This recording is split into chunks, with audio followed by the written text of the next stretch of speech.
नमस्कार, स्वागत है आपका। साथों में आपके हना पुंज। तुर्की के राष्ट्रपति रेसेप तैयब एर्दोआन खुद को मुस्लिम देशों के खलीफा के रूप में कहीं ना कहीं स्थापित करने की ख्वाहिशें रख रहे हैं। अब इसी कड़ी में उन्होंने ऑपरेशन सिंदूर के दौरान पाकिस्तान का खुलकर समर्थन किया। यही नहीं, पाकिस्तान की मदद करने के लिए उन्होंने अपना जंगी बेड़ा भी पाकिस्तान को भेजा। उसके बाद अब संयुक्त राष्ट्र सुरक्षा परिषद में कश्मीर का राग भी अलापना शुरू कर दिया। उधर भारत के प्रधानमंत्री नरेंद्र मोदी ने तुर्की के इस तिकड़म का ऐसा जवाब दिया कि अब तुर्की की नौसेना भूमध्य सागर में निकलना भी भूल चुकी है। क्यों खौफ में है मुस्लिम मुल्कों का ये खलीफा, और क्या है भारत, ग्रीस और इजराइल की तिकड़ी के साथ साथ भारत के स्टेल्थ युद्धपोत INS त्रिकंद की ताकत? रिपोर्ट देखिए।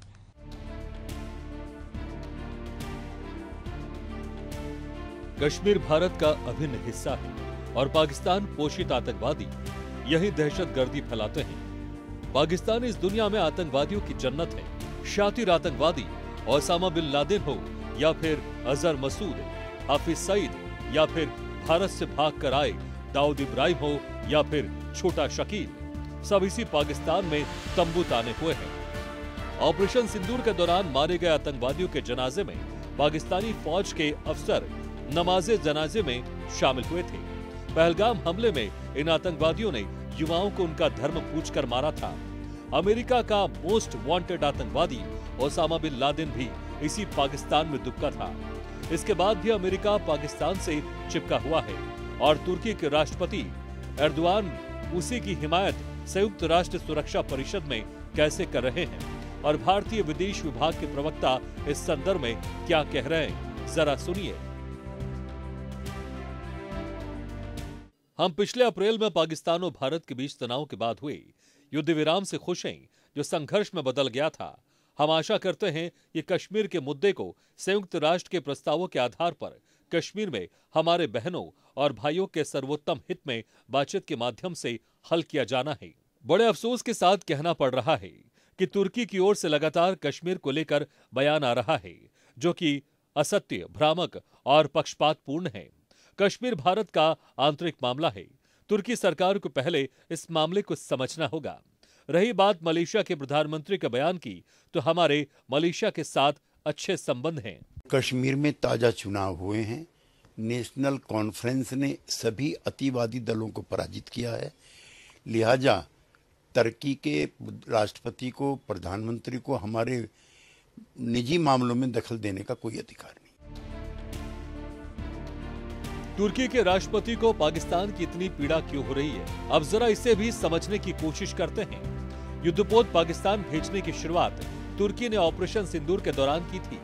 उधर तुर्की के राष्ट्रपति एर्दोआन की एक पुरानी ख्वाहिश है मुस्लिम देशों का खलीफा बनने की। इसी कड़ी में उन्होंने मुस्लिम देशों से न सिर्फ नजदीकियां बढ़ानी शुरू की, बल्कि इन सभी को एकजुट कर मुस्लिम देशों का नाटो तैयार करने की भी चुपके चुपके कवायद कर डाली। उधर भारत ने तुर्की की इस घोषणा को गहरे से तो लिया, मगर कोई प्रतिक्रिया नहीं दी। प्रधानमंत्री नरेंद्र मोदी ने अचानक खेला कर दिया। उन्होंने भारतीय नौसेना की युद्धपोत INS विक्रांत ने हाल ही में ग्रीस का दौरा कर यूनानी नौसेना के साथ एक साझा अभ्यास में भाग लिया। इस अभ्यास का मुख्य उद्देश्य था दोनों देशों की नौसेनाओं के बीच समन्वय और पनडुब्बी रोधक युद्धक क्षमताओं को मजबूत करना था। तुर्की भूमध्य सागर में अपनी दादागिरी कायम कर चुका था। ग्रीस की नौसेना के जहाजों को देखते ही उसे धमकी दिया करता था। बड़े बड़े देशों को भी घुड़की देता रहता था। जब से भारतीय जहाज भूमध्य सागर में गया है, उसकी हालत खराब है। उसने भारत को भी अपना जहाज वहां से हटाने की बात कही थी, तो भारत ने दो टूक जवाब दे दिया। अंतर्राष्ट्रीय कानून कहता है कि अगर कोई दो देश युद्धाभ्यास कर रहे हो, तो अगर कोई तीसरा देश उनको ऐसा करने से रोकता है, तो वो दुश्मन माना जाएगा। अब आइए जरा INS की क्षमताओं को ग्राफिक्स के माध्यम से समझने का प्रयास करते हैं। INS त्रिकंद की ताकत, ये तलवार क्लास का युद्धक जहाज है। लंबाई 409.5 और विस्थापन 3620 टन स्टेल्थ टेक्नोलॉजी से सुसज्जित है। ब्रह्मोस मिसाइलों के साथ नेवल गन, 56 किलोमीटर प्रति घंटे की शानदार स्पीड रडार की पकड़ में बिल्कुल नहीं आता। 180 नौसैनिकों को ले जाने की क्षमता, त्रिकंद के हथियार, मध्यम रेंज एंटी एयर मिसाइलें, 1E मिसाइलें और 8 ब्रह्मोस मिसाइलें, 100 mm A 190E naval gun, इसमें 2 AK 630 close in weapon system, इसमें 4 torpedo tube, 1 RBU 6000 rocket launcher, Kamov या ध्रुव हेलीकॉप्टर करता है कैरी। उन्होंने विभाजन की बात करी कि विभाजन के कारण पूरा देश रक्त रंजित हो गया। विभाजन का कोई समर्थन नहीं करता। हम तो ना उस वक्त करते थे ना आज करते हैं। मनीष जी, आप सवाल उठा रहे हो विभाजन का। किसने किया विभाजन? किसने किया? हमने नहीं किया है। विभाजन की सहमति किसने दी?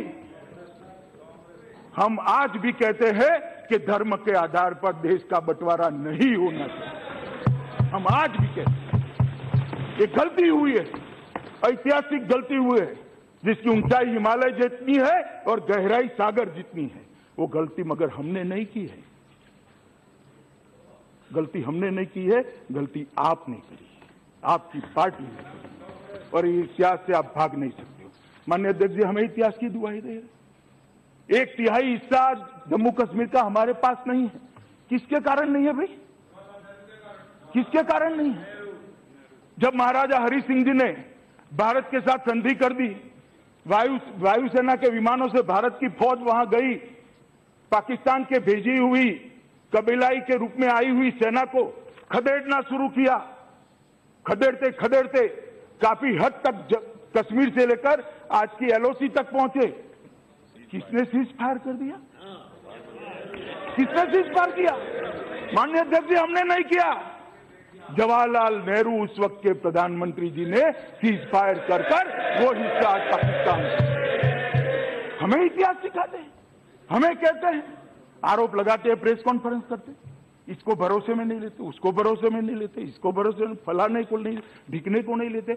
जवाहरलाल नेहरू जी ने देश के गृह मंत्री और उप प्रधानमंत्री को भी भरोसे में लिए बगैर कर। अगर भरोसे में लेते तो आज पाक ऑक्यूपाई कश्मीर भारत का हाथ में होता, हमारा कब्जा। इसको वापस लाने के लिए इतनी जद्दोजहद न होती, और शायद भरोसे में लेते तो टेररिज्म का मूल ही न होता। इसलिए मनीष जी, इतिहास हमें मत सिखाइए। मैं बताना चाहता हूं, बहन मीनाक्षी लेखी ने कहा 600 से ज्यादा रियासतें थी, राजे रजवाड़े थे। ऐसा प्रॉब्लम ओवैसी जी चले गए, मुझे सुनने के लिए नहीं बैठे। ऐसा प्रॉब्लम हैदराबाद में भी हुआ था, भाई मजलिस ने किया था। ऐसा प्रॉब्लम जूनागढ़ में भी हुआ था, मगर ये दोनों प्रॉब्लम सरदार पटेल टैकल कर रहे थे। आज हैदराबाद और जूनागढ़ भारत का हिस्सा है। तुर्की के राष्ट्रपति एर्दोगान ने पूर्व में भी UNGA के मंच में कश्मीर को लेकर पाकिस्तान की भाषा बोली है, लेकिन वर्ष 2024 में अपने भाषण में उन्होंने जम्मू व कश्मीर की बात नहीं की थी। तब ये माना गया था कि शायद भारत के साथ अपने संबंधों को सामान्य करने की कोशिश तुर्की की तरफ से हो सकती है, लेकिन पहलगाम हमले के बाद, ऑपरेशन सिंदूर के दौरान और उसके बाद तुर्की और पाकिस्तान के बीच संबंध और मजबूत हो रहे हैं। तुर्की सीधे तौर पर भारत के हितों के खिलाफ हो चुका है। ऑपरेशन सिंदूर के दौरान तुर्की और अजरबैजान ने पाकिस्तान का सीधा समर्थन किया था। तुर्की ने तब पाकिस्तान को बायकॉट, TB2 ड्रोन और अन्य हथियार दिए थे, जिससे भारत को रणनीतिक नुकसान पहुंचा।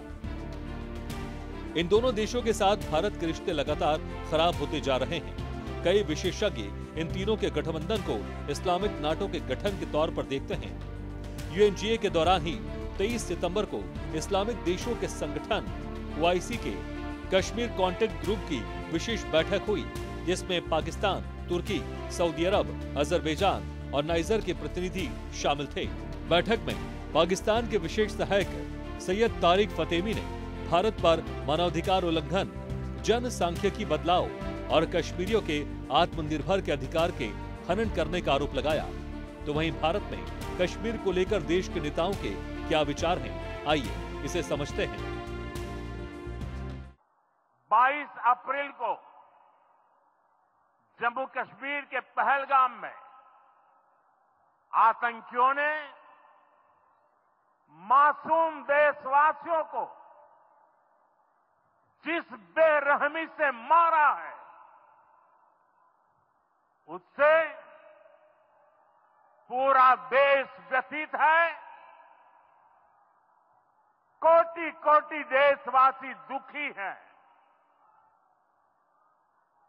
सभी पीड़ित परिवारों के इस दुख में पूरा देश उनके साथ खड़ा है।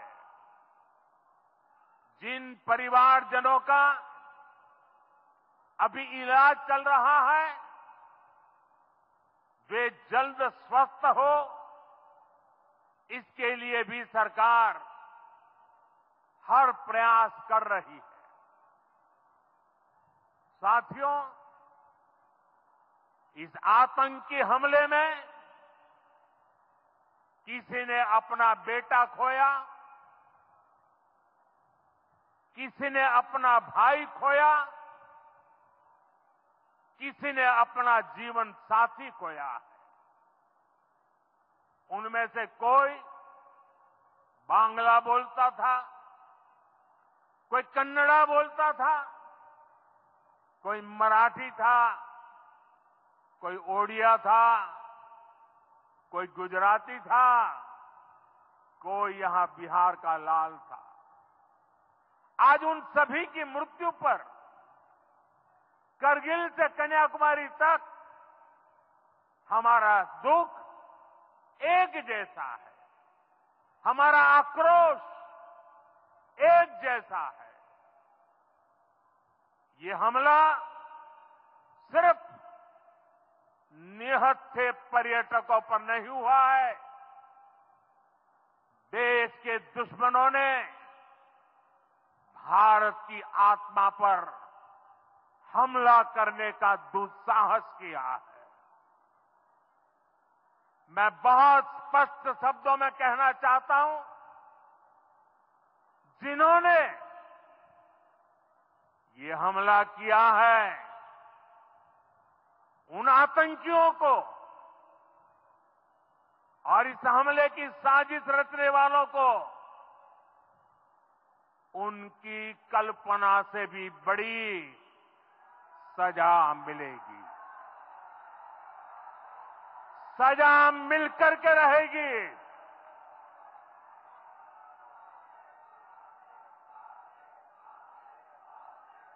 अब आतंकियों की बची खुची जमीन को भी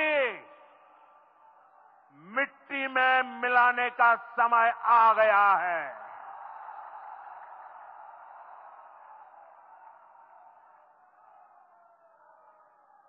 $140 करोड़ भारतीयों की इच्छा शक्ति अब आतंक के आकाओं की कमर तोड़ कर रहेगी। यह सच है कि जून के महीने में अमेरिका के राष्ट्रपति और हमारे प्रधानमंत्री मोदी जी के बीच बातचीत हुई थी, लेकिन हमारे विदेश मंत्री श्री जयशंकर प्रसाद जी ने स्टेटमेंट देते समय यह पूरी तरह से अध्यक्ष महोदय स्पष्ट कर दिया, कहा कि कश्मीर के मुद्दे पर राष्ट्रपति ट्रंप के साथ कोई बातचीत नहीं हुई है। मैं समझता हूं कि इससे ऑथेंटिक स्टेटमेंट और किसी दूसरे का नहीं हो सकता। इसलिए मैं सर्वाधिक ऑथेंटिक स्टेटमेंट से जयशंकर प्रसाद जी का मानता हूं, क्योंकि जिस समय मोदी जी और मिस्टर ट्रंप के बीच बातचीत हो रही थी तो स्वयं हमारे विदेश मंत्री श्री जयशंकर प्रसाद जी उसमें मौजूद थे। और मैं यह भी अध्यक्ष महोदय मैं यह भी स्पष्ट करना चाहता हूं कि कश्मीर के सवाल पर किसी की मध्यस्थता स्वीकार करने का कोई प्रश्न ही नहीं खड़ा होता, क्योंकि हम इस सच्चाई को जानते हैं कि यदि यह निश्चित रूप से शिमला समझौते की मंशा के सर्वथा विपरीत होगा, इसलिए किसी की मध्यस्थता को स्वीकार करने का कोई औचित्य नहीं। यह बात तो अपनी जगह पर है अध्यक्ष महोदय, लेकिन मैं यह भी स्पष्ट कर देना चाहता हूं, कश्मीर के सवाल पर हम इसलिए भी किसी की मध्यस्थता स्वीकार नहीं करेंगे क्योंकि हमारे यह राष्ट्रीय स्वाभिमान का प्रश्न है अध्यक्ष महोदय। हम सब कुछ स्वीकार कर सकते हैं, हम सब चीज से समझौता कर सकते हैं, लेकिन किसी भी सूरत में अपने राष्ट्रीय स्वाभिमान पर के साथ समझौता नहीं कर सकते। और अध्यक्ष महोदय, मैं यह भी स्पष्ट कर देना चाहता हूं, पाकिस्तान के साथ यदि बात होगी केवल कश्मीर पर बात नहीं होगी, पाक अधिकृत जम्मू कश्मीर पर भी बात होगी अध्यक्ष महोदय। यह भी मैं 2 शब्दों में स्पष्ट करना चाहता हूं। पीओके में डिमांड होने लगी, आपने सुना होगा 1-2 बार कुछ लोगों ने नारेबाजी की थी। 5 साल पहले एक बार इंडियन आर्मी को कश्मीर वैली में मैं संबोधित कर रहा था एक कार्यक्रम को, उस समय ही मैंने कहा था पीओके को आक्रमण करके हड़पने की जरूरत नहीं पड़ेगी, वो तो हमारा पड़ोसी है ही, वो हमारा है ही पीओके। और पीओके के लोग स्वयं ये कहेंगे कि मैं भी भारत हूं, और वह दिन आने वाला है। सबसे पहले मैं स्पष्ट करना चाहता हूं कि जम्मू और कश्मीर भारत का अंग है, अभिन्न अंग है। इसके बारे में कोई कानूनी या संवैधानिक विवाद नहीं है। इसकी स्पष्टता अध्यक्ष महोदय, भारत के संविधान और जम्मू कश्मीर का जो संविधान बना था उस वक्त, ये दोनों संविधान में बहुत क्लैरिटी के साथ की है। जम्मू कश्मीर ने भी इसको स्वीकार किया है कि वो भारत का अभिन्न अंग है। माननीय गर्दी रंजन जी प्लीज, आप लास्ट में सर जवाब सुन लेना। जब मैं जम्मू और कश्मीर बोलता हूं तो पीओके इसके अंदर ही आता है। एक सेकंड भाई, सुनिए तो आप मुझे बोलने नहीं देंगे। आप मैं स्पष्ट करता हूं माननीय मंत्री जी प्लीज। मैं जब जम्मू एंड कश्मीर बोलता हूं, माननीय सदस्य, इसलिए एग्रेसिव हूं कि जम्मू एंड कश्मीर के पीओके को आप भारत का हिस्सा नहीं मानते हो क्या? एग्रेसिव ना हो, जान दे देंगे इसके लिए। क्या बात कर रहे हो आप? एग्रेसिव होने की क्या बात कर रहे हो? जान दे देंगे इसके लिए।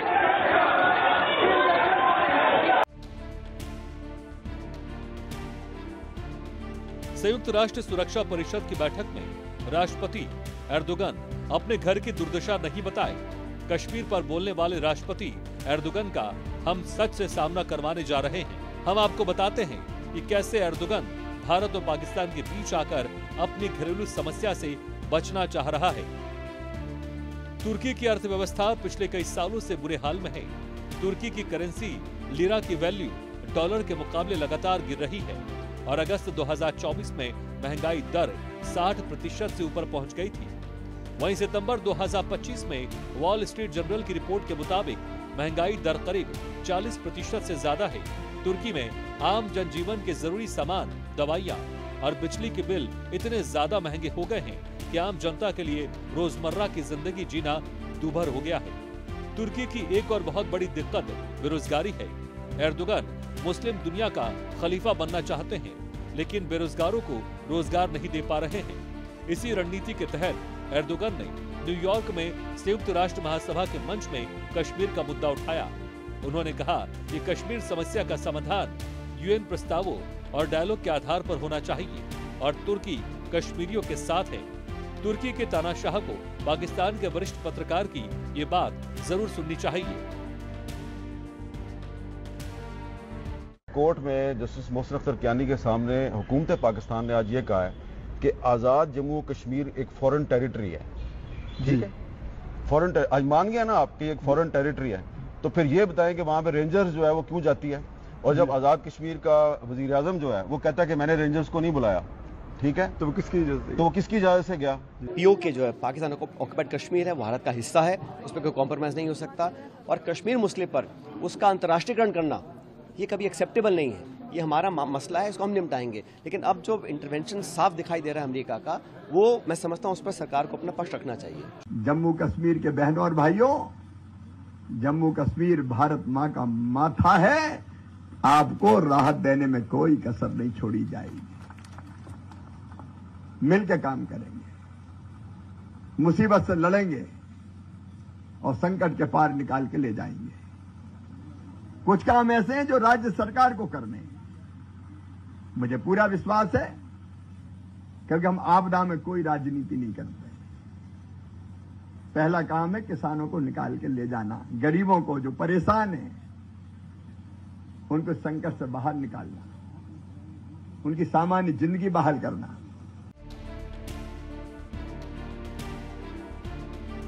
अमेरिकी राष्ट्रपति डोनाल्ड ट्रंप और सऊदी अरब के सुल्तान की शह पर पाकिस्तान लगातार दुनिया में मुस्लिम देशों के साथ अपना संपर्क बढ़ाता जा रहा है। पूरी दुनिया जानती है कि पाकिस्तान की असल खेती ही आतंकवाद है और उधर गरीबी और बेरोजगारी से जूझ रहे तुर्की को मुस्लिम देशों का खलीफा बनने का शौक है, तो उधर भारत, ग्रीस और इजराइल का मजबूत गठबंधन है जो इनको ऐसा करने से रोकने को तैयार है। देखना यह होगा कि तुर्की की ये तिकड़म भविष्य में कितनी कारगर साबित होगी। Bureau report, Asian news. इसी के साथ इस बुलेटिन में फिलहाल इतना ही। देखते रहिए एशियन न्यूज।